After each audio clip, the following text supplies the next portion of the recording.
দর্শক, বিদ্যুতের system loss কমাতে গিয়ে ঘটছে দুর্ঘটনা, অঙ্গহানি হচ্ছে কারো কারো, আবার কেউ হারাচ্ছেন জীবনটাই।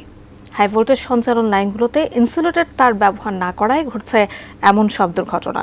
অথচ বিষয়টি নিয়ে কর্তৃপক্ষের টনক নড়ছে না বলে অভিযোগ সাধারণ মানুষের। রংপুর থেকে বিষয়ে আরও জানতে সরাসরি যুক্ত হচ্ছেন আমাদের সহকর্মী শাহরিয়ার মেম। শাহরিয়ার, আপনার কাছ থেকে জানতে চাই, আসলে রংপুরে যে বিদ্যুতের সিস্টেমগুলো, সেখানে আসলে কি সমস্যা হচ্ছে নিশ্চয়ই জানাবেন আমাদের। এই মুহূর্তে রয়েছি রংপুর নগরীর ম্যাকের মোড় এলাকায়। আপনাকে জানিয়ে রাখি যে মূলত বিদ্যুৎ আইন কি বলছে। বিদ্যুৎ আইন বলছে যে হাই ভোল্টেজের সঞ্চালন যে লাইন, সে কি নিচে কোনো ঘর বাড়ি বা স্থাপনা থাকা যাবে না। তবে আমি আপনাকে দেখাচ্ছি যে এই যে হাই ভোল্টেজের একটি তার দেখতে পাচ্ছেন, তার নিচেই কিন্তু আপনি একটি দোকান দেখতে পাচ্ছেন।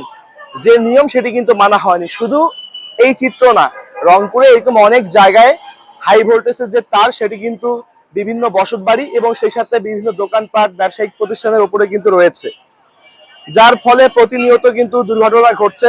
রংপুরে গেল এক বছরে প্রায় 6 জন কিন্তু এই বৈদ্যুতিক তারের স্পর্শে এসে তারা কিন্তু আহত হয়েছেন, যার মধ্যে 2 জন নিহত হয়েছেন। এটি রংপুর মেডিকেল কলেজের তথ্য মতে আমি কিন্তু জানতে পেরেছি। আর কি আপনাদেরকে জানিয়ে রাখি যে কাঠ ও পিভিসি ম্যাটেরিয়ালের সংমিশ্রণে তৈরি আধুনিক আরএফএল উডিডোর, কাঠের চেয়েও কঠোর। এই যে আমাদের রংপুরে যে NESCO Northern electricity power supply, তাদের কিন্তু গ্রাহক আছে 4 লক্ষ প্লাস। তাদের 4 ডিভিশন মিলে প্রায় 1,40,000 গ্রাহক রয়েছে। তো এই যে প্রতিনিয়ত তাদের সেবা দান করা এবং তাদের পক্ষ থেকে বলা হচ্ছে যে নগরীতে যে গাছগুলো রয়েছে, সেই গাছগুলো তারা প্রতিনিয়ত গাছের ডালপালা কাটছে, যেন কোনো ধরনের দুর্ঘটনা না ঘটে বৈদ্যুতিক তারের স্পর্শে এসে।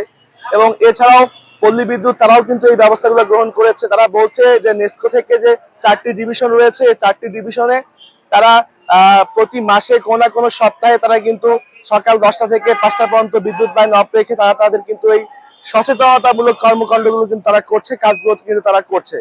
তো সবকিছু মিলে সারা দেশে যেমন যে বৈদ্যুতিক হাই ভোল্টেজের তারে প্রতিনিয়ত দুর্ঘটনার সংখ্যা বাড়ছে, রংপুর কিন্তু সেই কি দেখে রংপুরের যারা বৈদ্যুতিক যারা কর্তৃপক্ষ রয়েছেন, তারা কিন্তু এই বিষয়গুলো সাবধানতা অবলম্বন করার চেষ্টা করছেন। তারা কিন্তু এই বিষয়গুলো কিন্তু আমাদেরকে তারা কিন্তু বলছেন।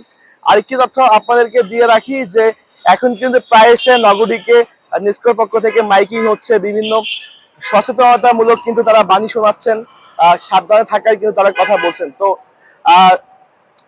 যারা আসলে গ্রাহকরা রয়েছেন তারা বলছেন যে এই বৈদ্যুতিক তার সাথে কিন্তু যে অন্যান্য যে কেবলগুলো রয়েছে, সেসব কিন্তু খুব দ্রুত অপসারণ করে সাবধানতা রাখা জরুরি। তো এই ছিল